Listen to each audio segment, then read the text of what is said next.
àgbàlagbà ni gbogbo wa, mo jẹ́ kẹ́ land kémi tó sọ̀rọ̀. So if you can give me the same respect, sir, ẹ jọ̀ọ́. Now, ẹ ti sọ wípé kí n tú, mo ti tú. Ẹ̀yin náà ẹ bá wa ka nǹkan tó wà níbẹ̀ kẹ́ ṣàlàyé fún gbogbo ilé ká tó lọ gbé sábàbù nàzú wa. ẹ dúró náà ṣe rí ẹ lè tọwọ́ bọ̀ mí lẹ́nu mo dẹ̀ mọ ohun tí mò ń ṣe ẹ̀yin lẹ gbé question yìí wá ẹ̀yin lẹ gbé fásitì yìí wá ẹ̀mí dẹ̀kun mo gbé wá so ẹja tí ì tiẹ̀ nà kí ni sábàbù nùsùsù yẹn tí ohun tó ṣẹlẹ̀ nígbà tí Ṣé máa ka abẹ́ ẹ ní kọ́kọ́ sọ fún mi náà. Kevin is okay because ó ti mí lè máa bí yín 3-4 times àgbàlagbà ní yín tẹ́ bá fẹ́ engage sọ pé mi fẹ́ kà. Ṣé máa ka abẹ́ kà? Irú tẹ́ ẹ sọ yìí sìn Hassan, stop, ẹjọ́. Ẹ ti ń kọjá ààyè yín, ẹjọ́ mi fẹ́ disrespect yín. Mo ti fẹ́ lose temper mi ẹjọ́, ẹ má bínú sá. Ṣé mo bú yín ni wà? Mi ì bú yín ẹ̀ ti fẹ́ sọ di ogun. Kì í ṣe pé ẹ bú mi, bọ̀ mi lè má bẹ̀ yín. Ẹ má bínú nínú Islam sìn àtẹ̀yìn tẹ́ ń sọ̀rọ̀ ẹ̀sìn ta. Ok, ọ̀rọ̀ pọ̀, ẹni tó bá ń sọ̀rọ̀ jù ó means pé ẹ lẹ́rìí, ẹ dẹ̀ ń hide nǹkan kan ni. Ẹjọ́ sá, tẹ́ bá wà confident in yourself. Ẹ bá wa ká àyà yẹn kẹ́ bá wa tú tẹ́ bá fẹ́ ká ẹ jẹ́ kí n mọ̀ kí n gbẹ́lòmíì sókè mo ti bí yín lẹ́ẹ̀mẹ́rin kẹ́ bá wa ká kẹ́ bá wa tú ìgbà tẹ́yìn sọ fẹ́mi kémi kà mo tú mo sọ nǹkan tí mo understand nípa ẹ̀yin náà ẹ ṣe the same thing ẹ jọ̀ọ́ this is your last and final chance tẹ́ bá kà ẹ bá wa ṣí máìkì yín nísìn mo ti send invitation tẹ́ bá kà in the next 10 seconds màá gbẹ́lòmíì wá sókè no personal feelings but ẹ lè máa waste time àwọn èèyàn bẹ́ẹ̀ yẹn ṣe get. People are using money for this data. You understand? Alpha Ishima Kikeka, Debafeka ke drop. You got 10 seconds. 9, 8, 7. Oh yeah. Drop me. Okay, then Coco dropping. Thank you for coming, sir. So there Cherry Bogbole Otito Koro. The truth is very bitter. Because at Monkotaya is on Larubawa, even though most of us be by us on Larubawa, but Atikaya is so many times. So I'm sure some of you can recite it in your sleep. I'm telling you. So Otitoye Koro, the truth is a very, very hard pill to swallow. So I want to doju to Islam Lale. So I try Elomi. We want to see who is brave and intelligent enough. So any Muslim about to request a type in number 1 comment section. King Bain's okay, Eshe. Tẹ́ bá jẹ́ Mùsùlùmí tẹ́ ti request ẹ type in number 1.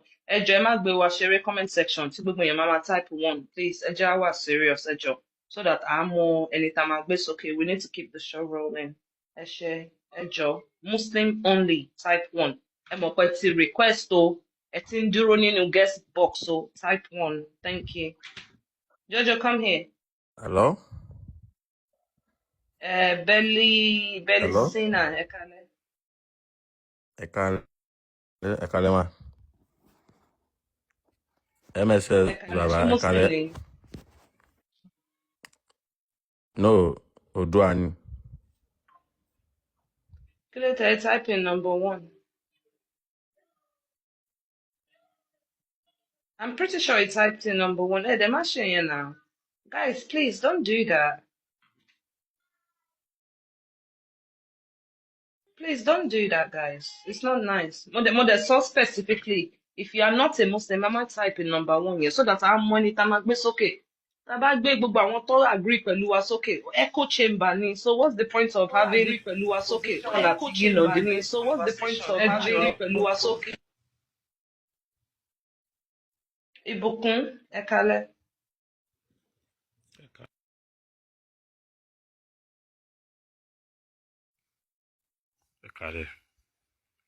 Ekale, ẹgbọ́n sókè sá. Ekale. À ń gbọ́ yín, ṣé Muslim ni yín?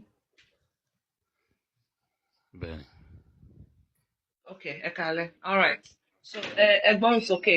Ṣé ẹ lè bá wa ka àyà yìí? Mi mọ̀ bí follow up conversation tí mo ní previously pẹ̀lú Alpha No Nothing tó wá sókè lẹ́ẹ̀kan yẹn. So wọ́n sọ wípé ẹ̀sìn Islam ò fọ́ọ̀sì kìnnìkan bla bla bla. So wọ́n wá gbé àyà yìí wá. Nínú àyà yìí àdẹ̀ka wípé wọ́n ní ká gbógun ti àwọn tí wọn ò gbàgbọ́ nínú Allahu. Ṣé mọ̀ pé ẹ lè sọ pé under one section pé Islam ẹ̀sìn wọn ò fọ́ọ̀sì èèyàn ẹ̀sìn àlàáfíà ní ká wá máa rí ráyà báyìí. Ó ti contradict ara ẹ̀ nìyẹn. So ẹ jọ̀ọ́ ẹ bá wa gbóhùn sókè kẹ́ ẹ ka àyà yìí kẹ́ ẹ ṣàlàyé ẹ̀ fún gbogbo ilé. So màá bí yín question tí mo fẹ́ bí yín tẹ́ bá ti analyze it ẹ ti kà á tán fún wa ṣe.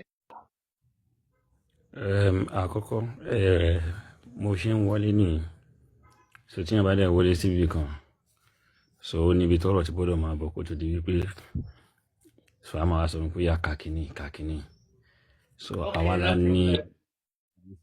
la ní ẹ̀sìn Islam, dẹ̀dẹ̀ gbọ́ yé tó wa, so ẹ kú ẹ̀yẹ ni o, ẹ forí gbálẹ̀ ni o, wàhálà lè ayé tí yín nìyẹn, so wàhálà tiwa náà dẹ̀ sí Islam. No problem. This is not a therapy session. Shaget, if I need the therapy and somebody to talk to, I'm sure there are many services available for you.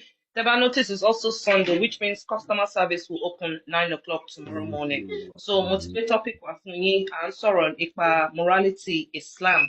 So, àwọn nǹkan tí Allah ti ṣe ní halal, àdéhùn nǹkan tó ti ṣe ní haram. You understand? So, irú nǹkan tá à ń wò nìyẹn. So, ẹ jọ̀ọ́ kọ́ kóyàn lẹ́rú kọ́ máa bá ẹrú sùn nínú Islam. Is it halal or haram? So go through the list, check it out, wá engage that's ready.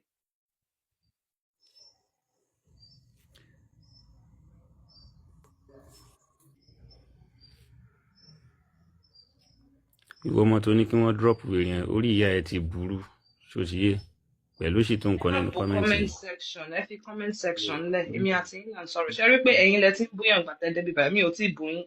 So ẹ má jẹ́ àbúra wa, kò ní dáa. Ẹ jẹ́ ká jọ gbé báyìí náà, ṣó ti yé. So kẹ́ calm down, ká sọ̀rọ̀. Mùsùlùmí lè mi. Mùsùlùmí yìí láyà sá, ẹ̀dẹ̀ bú yóò ní ìyá just like that. Láti pé kó èso obìnrin ló bẹ́ yín náà. Bá búyà tí yín báwo ló yẹ fẹ́ rí lára yín. Kí ló mọ̀ tó sọ nínú kọ́mẹ̀ntì?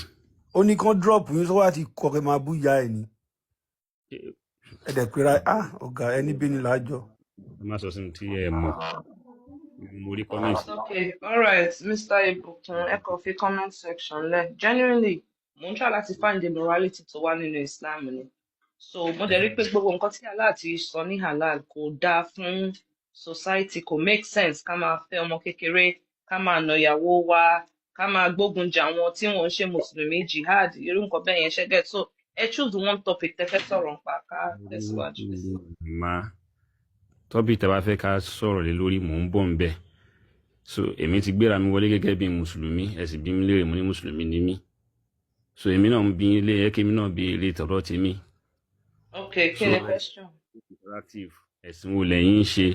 Ẹ ṣe mùsùlùmí, ẹ ṣe Christian, ẹ ní láti ṣe ṣẹ̀ṣe àbí kẹ́ ṣe kankan. So ẹ̀sìn wo lẹ́yìn ń ṣe? So èmi ò ṣe any of them. So mi ń ṣe Muslim, mi ń ṣe Christian. Tẹ́ bá sọ pé ìṣẹ̀ṣe, maybe because I speak Yoruba, ẹ lè pè yẹn ní ìṣẹ̀ṣe, but me practice anything. I'm an atheist, you get? So ẹ já continue lórí topic tẹ́ bá máa. Ẹ ṣáà ní sùúrù. Kí làwọn nǹkan tẹ́ wá rò pé Islam ti bàjẹ́ ńlẹ̀ Yorùbá tẹ́ fi wò pé kí a ní láti gbógun tì í tẹ́ fi ń gbé àwọn tọ́pìkì yẹn wá tẹ́ fẹ́ ká máa bá yín dá sí? So a rí wípé Islam ẹ̀sìn jagunjagun ni. Tẹ́ bá ka Quran, there are over 200 and something ayah alone tó ní kẹ́ máa gbógun jà àwọn tí wọ́n ń ṣe mùsùlùmí. A rí wípé ó sọ pé tóbìnrin bá disbelief tí kò gba Islam gbọ́ àbí Allah gbọ́, ó ní kẹ́ má bá wọn ṣe, ó ní kẹ́ má bá wọn Jew àti Christian ṣe. Ó pè wọ́n ní ẹlẹ́dẹ̀ nínú Quran, ó pè wọ́n ní dirty, ó ní pé they are dirty in their belief. So gbogbo irú nǹkan tá a rí pé ó ń cause separation. Then second issue náà, child marriage, ká máa fẹ́ ọmọ kékeré ká máa bá a sùn. Ọ̀pọ̀lọpọ̀ Muslim láti bá sọ̀rọ̀ lórí app yìí tó sọ pé àwọn lè fẹ́ ọmọ ọdún 9 lè bá a sùn tó rà náà bí ṣe. So tá bá ní àwọn èèyàn tó ń live with that mentality in our land, nobody is safe. Our children are not safe. So fẹ́ kí Islam dominate ilẹ̀ wa, because anywhere tí Islam bá ń dominate, àwa rí pé misery máa ń kó bá wọn bẹ̀ yẹn, like a lot máa ń ṣẹlẹ̀, wọ́n á gé apá, wọ́n á ṣe gbogbo ẹ̀. So a rí pé kò bá society mu, ṣẹ́gẹ̀. So nǹkan tá ń try láti defend nìyẹn. A fẹ́ defend ilẹ̀ wa, because ẹ máa wo Islam ó invade Morocco, ó invade Egypt, àwọn dúdú tó wà ńlẹ̀ àárí wọn mọ́. So history ò ń parọ́, history cannot lie. Where are the black people of Egypt? Kí ló ṣẹlẹ̀? So gbogbo orúkọ bẹ́ẹ̀ yẹn là ń rò. So ẹ já choose topic kan ká sọ̀rọ̀ lé lórí. Mi ò ẹ̀rù pé a fẹ́ choose topic is not the problem. So I'm ready. Tí n bá ready, mi ní wá sórí app yín, mi ní wá sórí program yín. So but kó tó di wípé a bọ́ sórí nǹkan, ibì kan lè ká kọ́kọ́ yà náà. kájọ kọ́kọ́jọ yé wa láti ìpìlẹ̀ ká tó ṣe máa bọ́ sórí ẹ̀sìn báyìí. Now nísìnyí ẹ sọ wípé Islam ń ba nǹkan jẹ́, so ìbéèrè tí màá bí léèrè ni wípé ẹ̀ ń ṣọmọdé, so mo dẹ̀ nígbàgbọ́ wípé wọ́n bí yín sáàárín àwọn èèyàn tí Islam wà ń bẹ̀ tí mùsùlùmí wà pẹ̀lú wọn, so mélòó ni wọ́n ló bá yín sùn níjọ́ tẹ̀ ń dàgbà bọ̀, àbáwọn mélòó ni wọ́n pa nínú àwọn tí wọ́n jẹ́ ẹbí tí. ṣe rí pé Mr. Ìbùkún ẹ ti ń twist ọ̀rọ̀ mi ì sọ wípé àwọn mùsùlùmí ṣe ẹni sọ ẹ ti twist ọ̀rọ̀ mi ẹ jẹ́ n correct mi ì sọ wípé àwọn mùsùlùmí ṣe nǹkan fún mi, mo sọ wípé Islam nǹkan tí Allah permit nínú Quran ṣebí mo mọ mùsùlùmí tó ń mọtí, ṣé ìyẹn mi pé Islam sọ pé kẹ́ mọtí? No, èmi ò judge ẹ̀yin mùsùlùmí, nǹkan tẹ́ kó síwé inú Quran àti inú hadith ni mo ń judge, so ẹ jọ̀ọ́ ẹ má fi ọ̀rọ̀ sí mi lẹ́nu. mi tọrọ bọ̀ yín lẹ́nu. Islam tẹ́yìn sọ yẹn òun ló bí mùsùlùmí, tí ó bá sí Islam kò sí tó ń jẹ́ mùsùlùmí. No, that is it. tí kò bá sí human being there will be no religion, sir. So àwọn èèyàn ló bí religion, every religion ni mo sọ̀rọ̀ nípa, not just Islam. Christianity àmọ̀gbà tó bẹ̀rẹ̀, Judaism àmọ̀gbà tó bẹ̀rẹ̀, Hinduism àmọ̀gbà tó bẹ̀rẹ̀, so àwọn èèyàn ló ń bí religion, so without human being there's no Allah. Ṣebí àwa mùsùlùmí dẹ̀ ti wà nínú àwọn human being, so that is. Yes, but ẹ̀yin lẹ bí idea yẹn, so ẹ jọ̀ọ́ ẹ choose one topic ká sọ̀rọ̀ nípa ẹ̀. Ẹ ní sùúrù ẹ má fi ọpọlọ tèmi ṣeré bí àwọn tẹ́ mọ́ ń fi ọpọlọ wọn ṣeré, mo jù bẹ́ẹ̀ lọ, so clear, so kò sọ́nà tẹ́ fẹ́ gbé gbà fúnra àwa yìí. Mi mọ the tension get personal and egoistic. Ẹ má fọpọlọ mi ṣeré bẹ ṣe ń fọpọlọ. I'm having a conversation with you pé èèyàn ló fọ́ọ̀mù religion, that's a fact. Ẹ má tọrọ bọ mí lẹ́nu. Choose one topic. Mr. Ibukun, we are going too far, sir. Can you choose one topic and we can engage, Ejo? Please. I'm not very látẹ̀kọ́ now. Èwo lẹ fẹ́ mú nínú halal list? Ẹjọ́ ẹ choose ìkan mú fún yín ní. Choose anyone. I'm a Muslim. I can defend my. My favorite one. Mo ma choose the second topic, child marriage. Ẹ já sọ̀rọ̀ lórí second topic. Nǹkan tó ń béèrè lọ́wọ́ yín ni pé kí ló dé tí Muhammadu fi bá ìsásùn lọ́mọdún 9? Ó fẹ́ ba ayé ẹ̀jẹ̀ ni, ó dẹ̀ ba ayé ẹ̀jẹ̀. Àwọn páyì sí òrọ́ ọmọ bí tó fi kú. Ó dẹ̀ tún gbé ọmọ yẹn sínú condition pé anybody ọ̀bọ̀dọ̀ márì rẹ̀ tóun bá kú.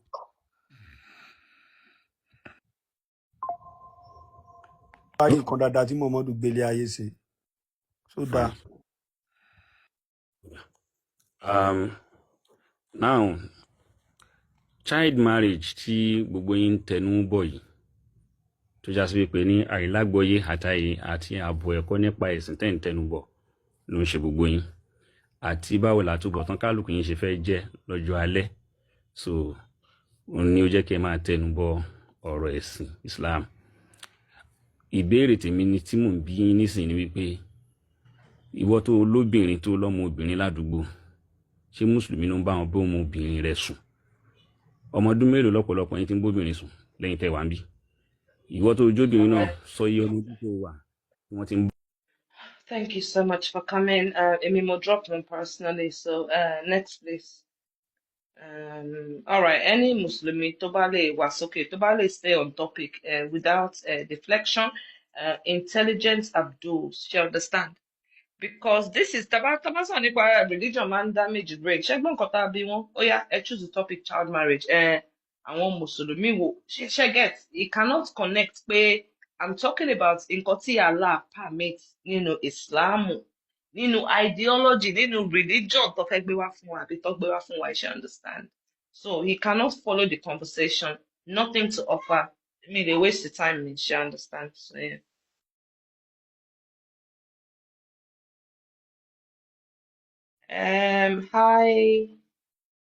Hi Chief. Al-Hikmah. Al-Hikmah. Naam. Ẹ̀ka lẹ́mà. Ṣé Muslim ni? Ẹ tó ń bèrè ní èmi àti a máa ń sọ̀rọ̀ lórí ètò iná, a máa ń sọ̀rọ̀ dáná. Èmi àti bí ẹ ti change orúkọ yín. Orúkọ yín mi ò change ẹ̀ náà, mi ò change orúkọ mi family dáadáa báyẹn, bóyá ẹ̀ lákèsí ni o. Okay, all right. Ẹ má bínú ṣá. Okay. ẹ ti wá sókè ní ìsìn ẹ jọ̀ọ́ ṣẹ́yìn wà capable of conversation without deflecting and gbogbo ẹ jọ̀ọ́ ẹ já get straight to the point. So bẹ́ẹ̀ ṣe rí lójú screen mo ti ṣe halal àti haram list. A rí wípé nǹkan tí halal fi ṣe ní halal ó wà a bit dangerous, you know, ká máa kó ẹrú, ká máa bẹ́rù sùn, ká máa fẹ́ ọmọ kékeré, ká máa bá wọn sùn, domestic violence, ká máa na ìyàwó wa, ó wà nínú Quran, offensive jihad, ká lọ máa gbógun jà àwọn non-Muslim láti enforce Islam on them, ó wà nínú Islam. Ká máa pa ẹnikẹ́ni tó bá sọ pé òun fẹ́ fi ẹ̀sìn yẹn lẹ̀, or ẹnikẹ́ni tó bá fi ẹ̀sìn yẹn lẹ̀ according to Muhammad, ó ní kẹfà tùlù wọn, ṣe understand? So àwa ń bi question lẹ́ni lọ́dọ̀ àwọn mùsùlùmí, kí ni morality yẹn tí Islam wá fún wa táwa ò ní as Yoruba people, ṣe understand? Because tá a bá ń rírun nǹkan báyìí nínú religion yín, you know, a lot of people a máa ń reject ẹ pé rárá o, lè bọ́mọdé sùn, èèwọ̀ ni o, it's an abomination. Wàá rí pé nínú ẹ̀sìn yín kò sí nǹkan kan tó wrong pẹ̀lú ẹ̀, ṣe understand? So ẹ lè go through list yẹn, ẹ choose topic kan nínú halal yẹn tẹ́ fẹ́ discuss, ká sọ̀rọ̀ nípa ẹ̀. Ṣé Islam ṣó faramọ́ kínní àbí kò faramọ́? Ṣé understand? Ẹ ṣé. Ok, ẹ ṣé mà. Àkọ́kọ́ ni pé ti fẹ́ bèèrè lọ́dọ̀ yín ni pé ẹ̀ka káwọn béyìn náà ẹni Quran sọ pé ká na obìnrin. Yes sir. Ok, níbo ló wà nínú Quran pé ká na obìnrin? Surah An-Nisa aya number 34. Ṣé máa ṣí Quran yìí àbí kí n gbé sójú screen? Ẹgbẹ́ sí kí n ká kà náà. Okay. Mo ń bọ̀, ṣé kí n gbé lárúbáwá àbí English wa? Èmi ò gbọ́ lárúbáwá o, English èmi ń kà, so èwo lẹ̀ yín fẹ́? Ẹni tí ò bá gbọ́ lábá ó ní ibi tí ó sọ ó ní díẹ̀ tí ó sọ nínú Islam náà. Yeah, no problem. Torí ẹ̀ náà ẹ̀yin lè máa ṣàlàyé ẹ̀ fún wa, ṣe get. So ṣé kí n gbé lárúbáwá yìí wá? Èyí tó ti ẹgbẹ́ lábá jáde ibi tí èmi gbọ́ English French ni Okay. mo gbọ́. French ni, okay. Ẹ jẹ́ òun bí mo lè rí ní French. Mi ò fẹ́ ka French torí lábá ẹ̀ mo fẹ́ kà. Lárúbáwá, okay. Okay, ẹ kúkú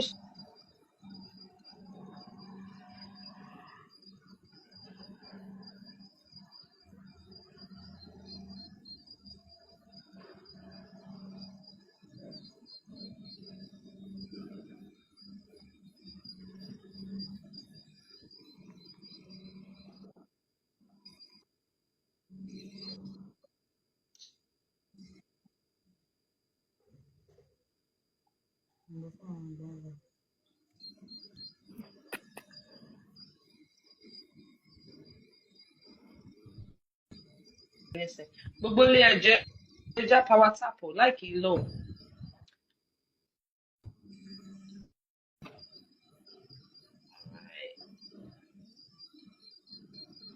Okay, mo máa mute ara mi nísìn, Mr.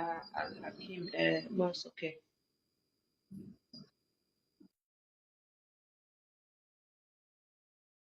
Al-Hakimi, Al-Hiki, kí lorúkọ yìí náà? Hold on, ẹ jẹ́. Al-Hikma, okay. Orúkọ ẹ̀ wà ní Quran náà. Okay, Al-Hikma, gbọ́n sókè.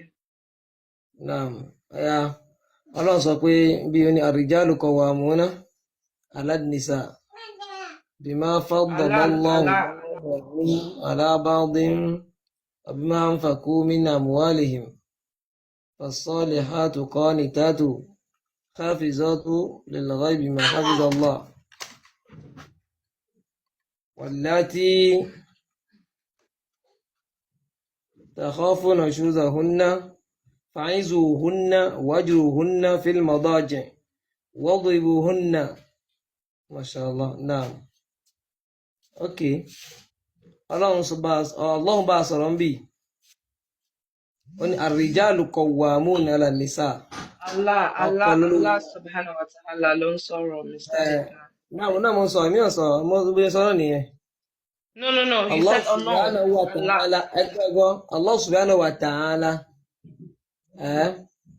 ó sọ sínú àyà yìí wípé ar-rijalu qawwamuna 'ala an-nisa, ìyẹn ni pé àwọn ọkùnrin, àwọn ọkọ baálé ilé, àwọn ni olówó orí aya. bima faddala Allahu ba'dahum 'ala ba'd, pẹ̀lú ọlá tọ́lọ́run bá ní kí ọlá gbé fún wọn. Wọ́n bí máa ń fakú pẹ̀lú owó tán ná sí àwọn ìyàwó mí náà wálé owó tán ná sí ìyàwó wọn lérí. Orúkọ ní máa ń náwó ilé, kásánwó ilé, tíyàwó jẹ, tíyàwó mú ara ò yá, aṣọ ní gbogbo nǹkan everything. Wọ́n ní fasọ́ọ̀lì hàn. Ibi tí ń lọ gangan jẹ́ ń lọ bẹ̀ ẹjẹ́ ń lọ bẹ̀. Hikma, ẹ má ṣe tafsir fún wa. Ẹ kọ́kọ́ ka nǹkan tó sọ word for word. For example, ká ní mo ń kà ní English nation, a ní men are the caretakers of women. Àwọn ọkùnrin ni olórí aya because of what they have spent. Torí nǹkan tán ṣe ẹ kọ́kọ́ tu ẹ break gbogbo kìíní ìdáhùn kẹ́ tó ṣàlàyé ibẹ̀ yẹn jọ. Ibi tí ń lọ mo ti rí ibi tí ń lọ ń bì. Ó ní obìnrin tó bá kú díẹ̀ káàtó, ó ní fa'izuhunna wahjurna fil madaji'. Obìnrin tí ó bá ṣe tó kú díẹ̀ káàtó, fa'izuhunna, ẹ ṣe wá sí fún ẹ bá wọn sọ̀rọ̀ gẹ́gẹ́ bí ọmọlúàbí. Ó ní wahjuruhunna fil madaji', ẹ kẹ̀yìn sí wọn lórí ibùsùn. Ó ti yé bẹ́ẹ̀ yẹn. Wadribuhunna, ìsín kẹwàá nà wọ́n. Ṣé rí kẹwàá nà wọ́n tán sọ ibi ẹgbọ́n mà. Ẹni sùúrù kẹ́ tó ṣe tafsir kẹ́ tó fún mi ní explanation. So ẹni sùúrù mo máa gbé padà wọ́n.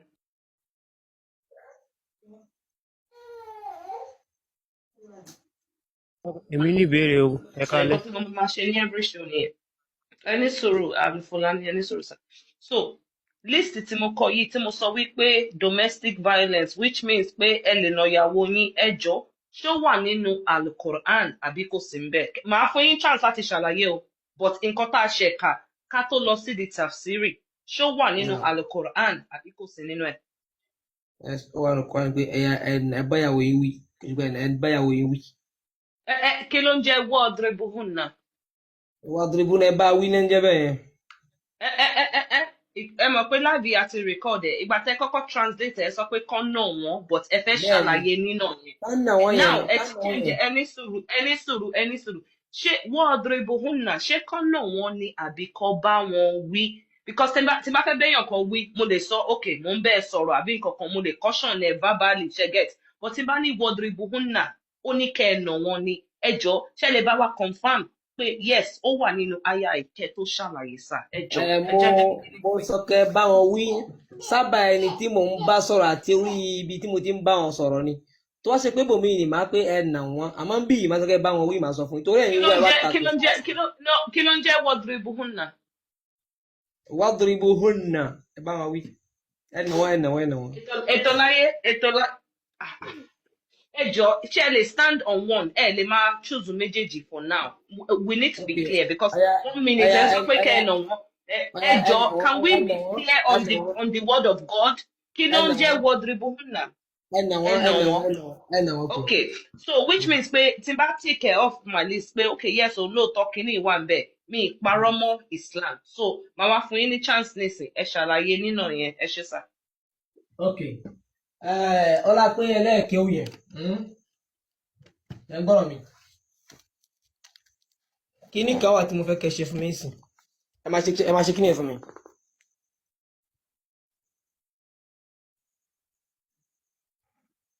Ẹ wo kí ni. Èmi ò fún yín lọ́wọ́ jizya kí lẹ fẹ́ kí n ṣe ẹ sọ ẹ wo tíra yìí ẹ wo. Tíra o. Ẹ rí fídíò mi àbí. Mi rí fídíò yín o. Ẹ click save tẹ́ bá ti tan kámẹ́rà kẹ́ click save tẹ́ bá click save kò ní ṣe.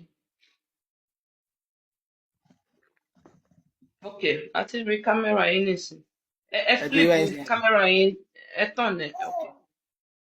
Ẹ rí tíra yìí. Tíra o. Ẹ rí tíra yìí. Tafsir ayatul ahkam. Ibí ni wọ́n ti ṣàlàyé báwo la ṣe na obìnrin yẹn ṣé kìí ṣe fún yín kàkà. Ẹ ṣì kẹka fún wa ẹ ṣàlàyé bí Allah sọ pé ká ṣe na àwọn ìyàwó wa ẹ ṣe sá. Ok. ẹ lè pa kámẹ́rà yín tó bá wà more comfortable fún yín kẹ́kọ̀ọ́ ká síta ẹ kọ́kọ́ sọ tíra yẹn ẹjọ́ ta ló kọ tíra yẹn ká take reference yẹn down ṣe get kẹ́ tó bẹ̀rẹ̀ sí nǹkan ẹ bàbá ṣé. wa kí ni wọ́n kọ tíra yẹn àlìsọ̀bú nínú wọn kọ tíra yẹn ṣé ò sọ̀bú ni àwọn ni wọ́n kọ alisobu tíra yẹn. ibo sọ̀bú ibo ní ni ṣéèkì sọ̀bú ní ṣé Nigerian ṣéèkì ní ibo ló ti wá ìlú wo ló ti wá nàìjíríà mo kẹ ti béèrè. nàìjíríà rárá nàìjíríà kọ́ ò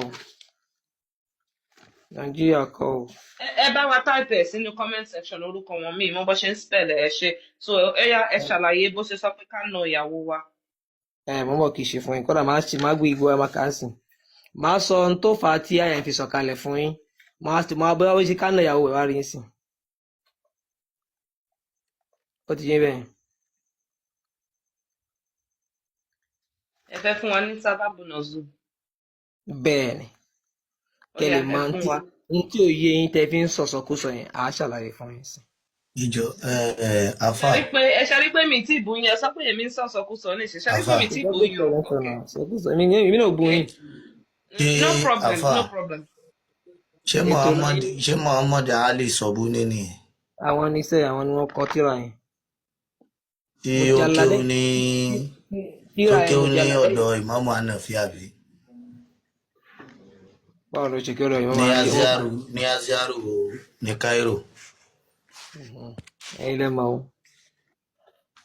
tí àtẹ̀mú dání yẹn èwo níbẹ̀ ṣé sọ́fàtù tàfàṣírù ni àbí muktasaru ayatul tafsir ahkam Ibn Kathir tafsir ayatul ahkam min tafsir al-Qur'an. ayatul ahkam.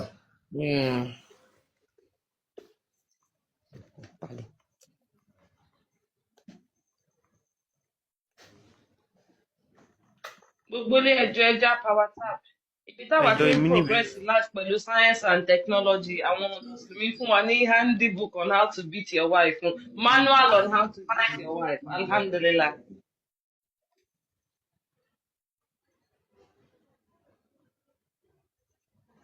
Ó yá ẹ kà síta. Mo ń bọ̀.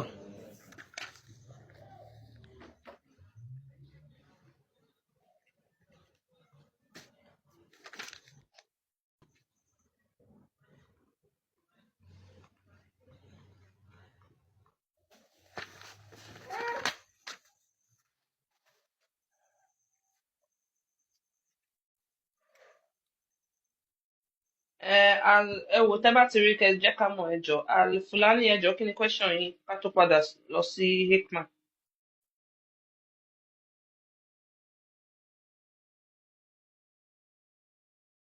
Al-Fulani kí ni question yín?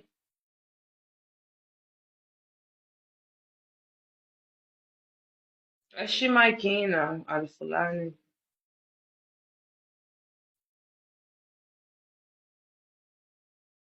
Okay, bẹ́ẹ̀ wọ́n sí ń bẹ̀. Okay, all right. Belly Sina, ẹgbọ́n sókè. Mr. Hikmat, ẹ bá ti rí ẹjẹ́ àmọ́ ẹjọ́. Orí burúkú gbogbo yín ṣe gbogbo yín ẹ̀rẹ̀ ní sórí orí burúkú lẹ́yìn ṣe gbogbo yín láti ìpèdè lẹ́yìn orí burúkú lẹ́yìn ṣe nonsense lẹ́kàn ṣe látàrọ̀ ẹ̀ wá like ṣé like ni ẹ̀ wá ń bíbà ẹ fẹ́ máa yọ owó TikTok ẹ ṣòfò dànù ẹ fẹ́ máa yọ TikTok tàbí owó TikTok lẹ wá gbà ẹ wá nípa padà sílé wọ́n ti padà sílé ọmọ Oòduà ní mí bọ̀ ẹ tún pípẹ́ kó ní ká padà sílé ẹ wá ń wo TikTok bó ṣe ń kọ ọyàn méje sípè fún ọ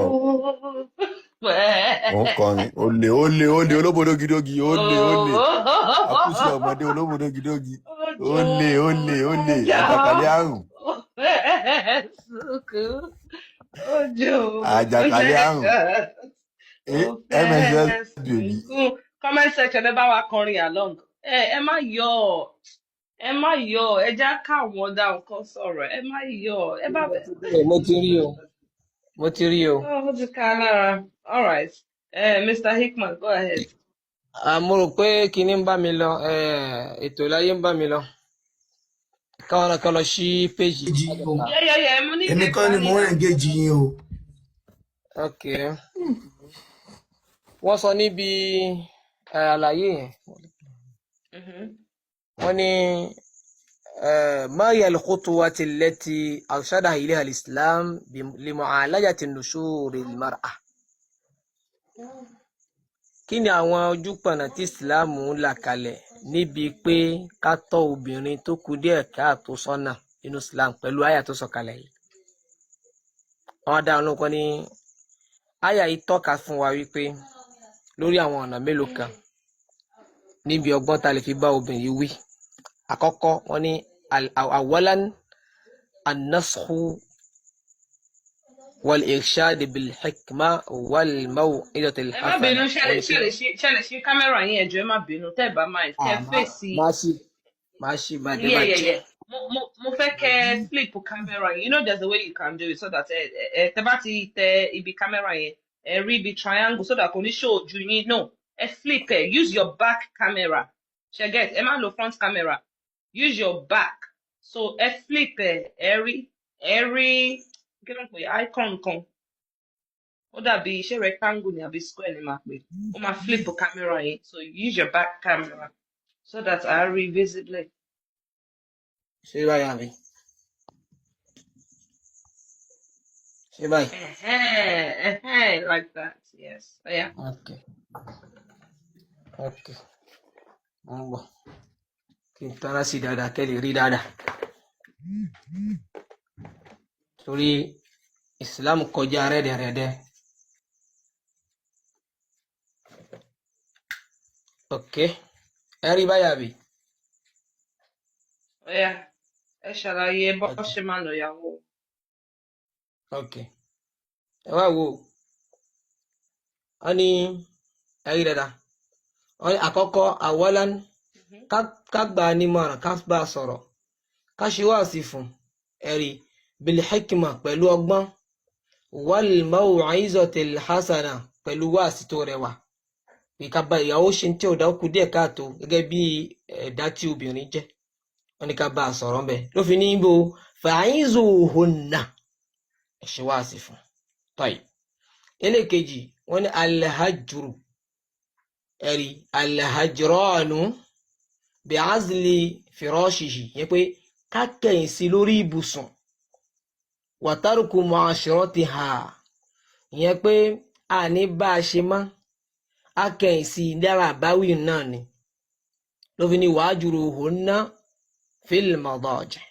Tọ́ ẹlẹ́kẹta àwọn wá rèé o ibi tá lọ nìyẹn o wọ́n ní ad-darbu kánà wọ́n ní kí ni gayr mubarrih tí kò ní nípa lára fóbìnrin náà wọ́n ní pẹ̀lú kí ni bisiwak pẹ̀lú orin tá à ń jẹ pákò ìyẹn la fẹ́ fi na obìnrin náà wà nahwihi àbí n tó jọ pákò tá a fi ń di orin tàdíbà láha lẹ́ni pé a fi ń kọ́ ọ lẹ́kọ̀ọ́ ẹ̀yẹ kò yẹ̀dá olùkọ́lù ta'ala wadribuhunna ẹ̀nà obìnrin náà.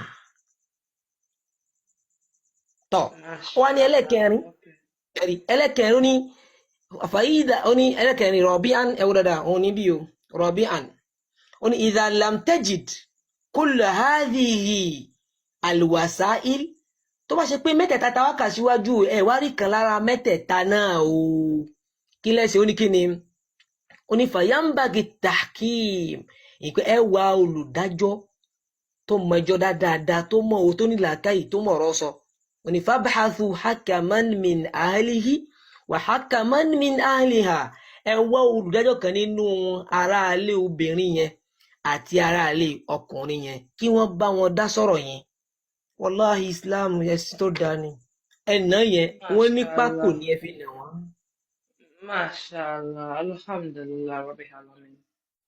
Okay, so gbogbo ilé àti gbọ́ prescription tí manual Islam wá fún wa àti fi confirm pé yes ó ní kẹ́ nà ìyàwó yín but according to the tírà tó mú wá wọ́n sọ wípé wọ́n sọ wípé pákó ní kẹ́ fi nà wọ́n. Ẹ má bínú bí. Mashallah. àfà olórí burúkú làwọn kò yá àfà ẹ̀yẹ́ má dá wọn lóhùn yóò pẹ́ kó tó yé wọn. Tẹ́yà bá lóhùn wá ní gbọ́ ẹ̀ gbọ́.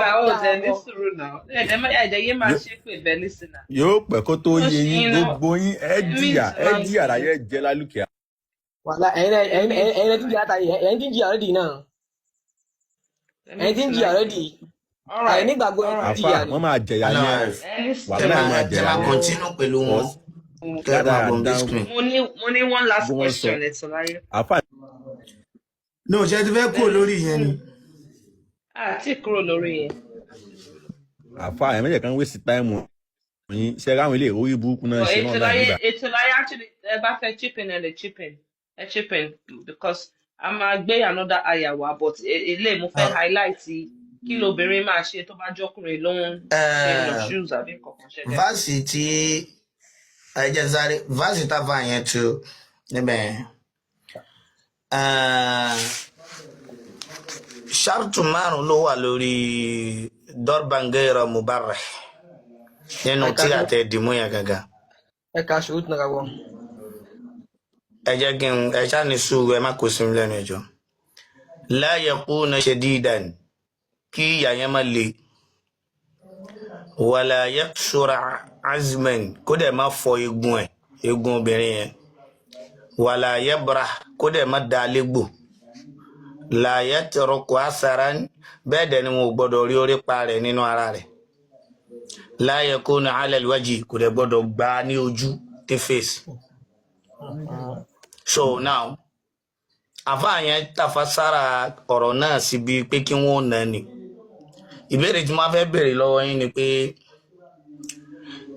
ǹjẹ́ ẹni tí a ti ṣe wáàsí fún tí ò gbọ́ tá a tún ti wá jìnnà sí ibùsùn rẹ̀ tí ó gbà ṣé pákó láàfin náà tí ì gbọ́.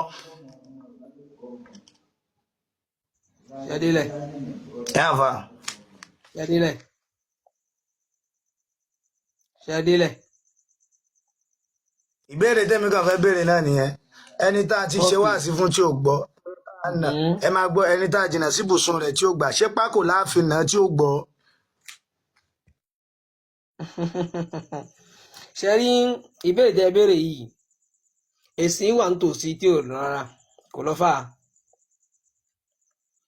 Àwọn àfáà jẹ́ ká mọ̀ wípé nínú tẹ̀síìrì náà ni o ṣẹrúbìnrin tí ó ṣe pé ẹ̀ṣẹ̀ wà ti fún tí ò gbọ́ yẹn tọ̀ tẹ́ kẹ̀yìn sí níbùsùn tí ò gbọ́ tẹ́ ìsọ nísìnyẹn tẹ́ bá fi pákó sẹ́ni kí ló dé á bẹ́ obìnrin tó ṣe onílàkà tí ṣe obìnrin ìpáǹlé o ọkọ mi kí ló dé baálé mi kí ni mo á ṣe tẹ èyí tí mo sọ wá tí mo ṣe fún ẹ gbogbo èyí tí mo sọ òun lè jẹ́ kí n ṣe ilé náà fún ẹ tó bá fẹ́ gbọ́ ní ti yóò gbọ́ tó bá fẹ́ kò ní gbọ́ náà ni ó ti yé nísìn kò lọ fà.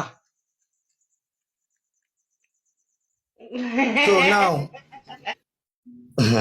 ẹ continue otherwise. Èmi náà ní ètò láì mo níbèrè kan fún mi. No, any sùúrù. Okay, ẹ bèrè question yín kí n tó continue. Ètò láyé.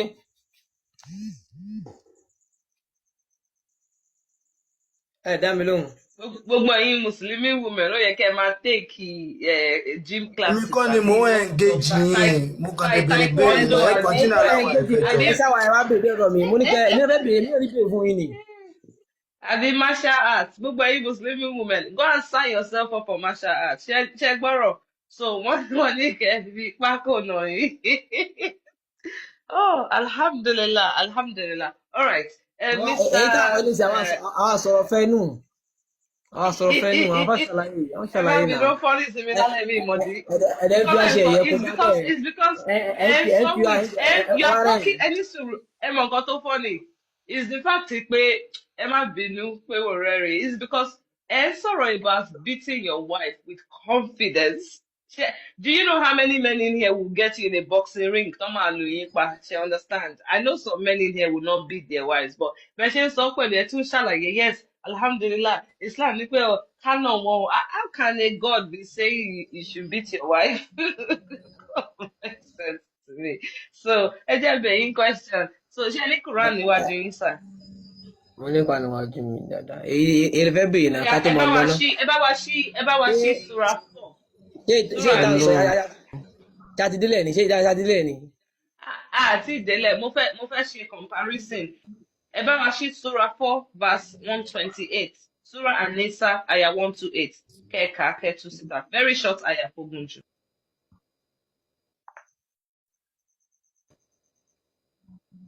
Surah An-Nisa. Mo fẹ́ káwọn obìnrin mùsùlùmí kọ́ gbọ́ exchange sí tàwọn nínú àyà yìí wọ́n sọ pé ẹ lè bá wí ẹ lè bóbìnrin wí ẹ lè kọ̀ ọ́ sílẹ̀ ní ibùsùn ẹ dẹ̀ lè nà án pẹ̀lú pákó so a máa ń gbọ́ oríṣiríṣi lórí láìrí ṣá mo ti gbọ́ ẹ mọ̀ pé mo ti ṣe láìpọ̀ rí ẹnìkan sọ wípé kí n lọ mú toothbrush mi Mr. Hikman má bínú ẹjẹ sọ nǹkan fún yín ẹni yẹn sọ pé ìjọ yẹn tí mo ṣe lágbè I was on camera this was like ẹ 4 àti 5 jẹ́ years béèrè tí ago mo béèrè fẹ́ béèrè náà. ẹni sùúrù now ẹnìkan wá ní kí n lọ mú toothbrush mi mo wá lọ mú ó wá ní kí n fi nu ara mi lẹ́sẹ̀ mo wá fi tap ara mi lẹ́sẹ̀ ó wá ní yeah it's like that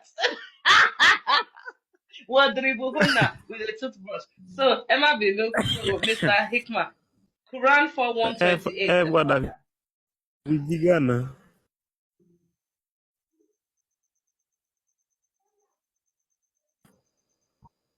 Mr. Hikman ẹ kà síta.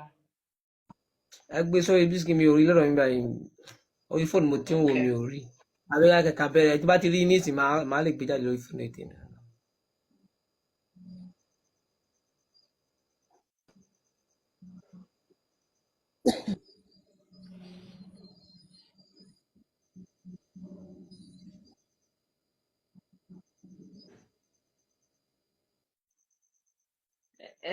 ẹ̀sìn tí kò fẹ́ fáwọn obìnrin ẹ̀sìn pàṣà so wọ́n máa pẹ́ sórí big screen ní ìsìn wọn bọ̀.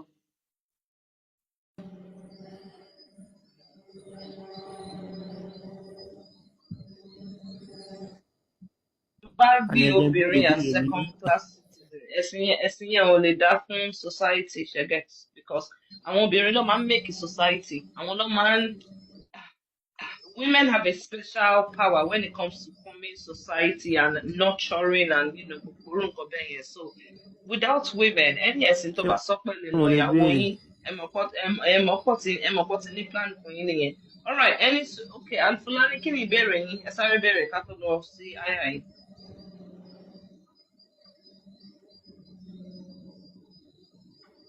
ó yá ẹ béèrè náà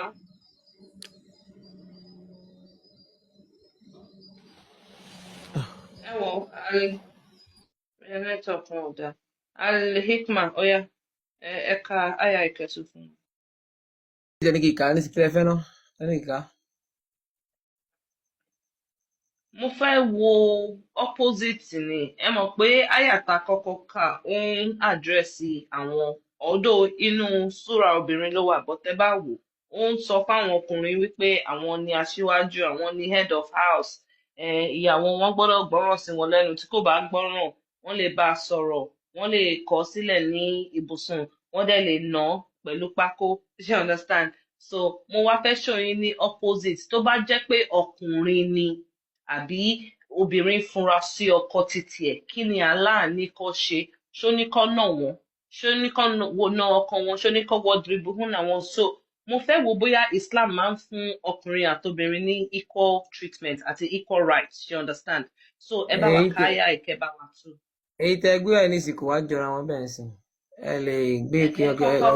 ẹ kọ́kọ́ kà èmi ẹ̀rí tí ń ṣẹlẹ̀ lórí ìkànnì náà ni Al-Hikman ẹ kọ́kọ́ kà please ẹ má lọ nkìnì ẹ má jẹ́ kó dìjà ẹjọ́ ẹ ti ń cooperate ẹ̀yin àtẹkùn ẹ kọ́kọ́ kà. ẹgbẹ́ English ẹ̀ jáde kẹ́ka kẹ́ wá sọ tẹ fẹ́ ń bẹ̀ fún mi kí n bọ̀. no ẹ̀yin ẹ máa kà ńlá ara rẹ. o bẹ́ẹ̀ béèrè náà ẹ̀rí ok ẹ lè mo ní draw ẹ iṣẹ́ máa dẹ̀ mo bẹ́ẹ̀ ní lómi sọ̀rọ̀ mi ní ìyá force yín èmi ò force anybody wallahi èmi gan mi ò ní force gan of anybody course jẹ́ kẹfẹ́ kà ó kọ yeah no problem you can drop then if you don't want to ṣẹdẹt with all due respect ẹ já bẹ́ẹ̀ lómi sọ̀rọ̀ so wọn ò fẹ́ kà so èmi á kà fún gbogbo ilé so ó ní ẹ jẹ́ gbé English ẹ wá properly for myself èmi á kà fún gbogbo ilé.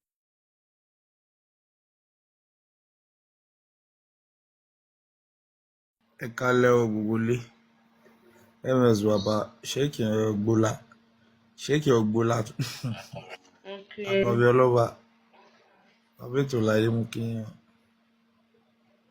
ẹ kú ètò wọn. okay so àkọ́ráyè ẹ ṣe ẹ máa bá wa ní ìmọ̀ nǹkan tó ń ṣe this my TikTok tí bá ń gbé anything sórí screen.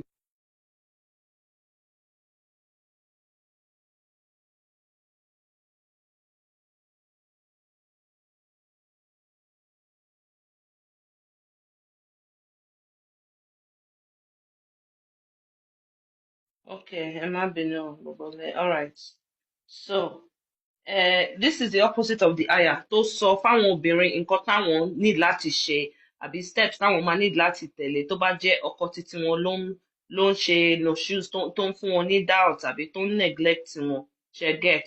So because tẹ́ bá wo the first ayah ó sọ wípé àwọn obìnrin tẹ́ ẹ fura sí, as for women whom you fear rebellion, ẹ bá wọn sọ̀rọ̀, ẹ kọ̀ wọ́n lẹ̀ kẹ́ ẹ dẹ̀ nà wọ́n.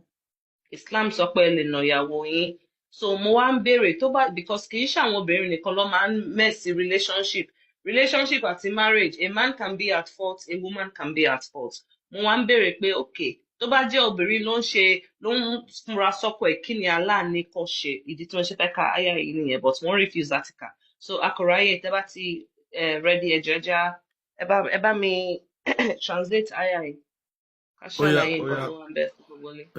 Only if a woman fears indifference or neglect from her husband. Tí obìnrin bá bẹ̀rù ìyànjẹ àbí àkọ̀tì láti ọ̀dọ̀ ọkọ ẹ̀. There is no blame on either of them if they seek fair settlement, which is best. Kò sí ẹ̀bi ní àárín àwọn méjèèjì tí wọ́n bá wá ọ̀nà àti yanjú ẹ̀ láàrin wọn. Which is best. Nǹkan tó dára jù nìyẹn. Only humans are ever inclined to selfishness.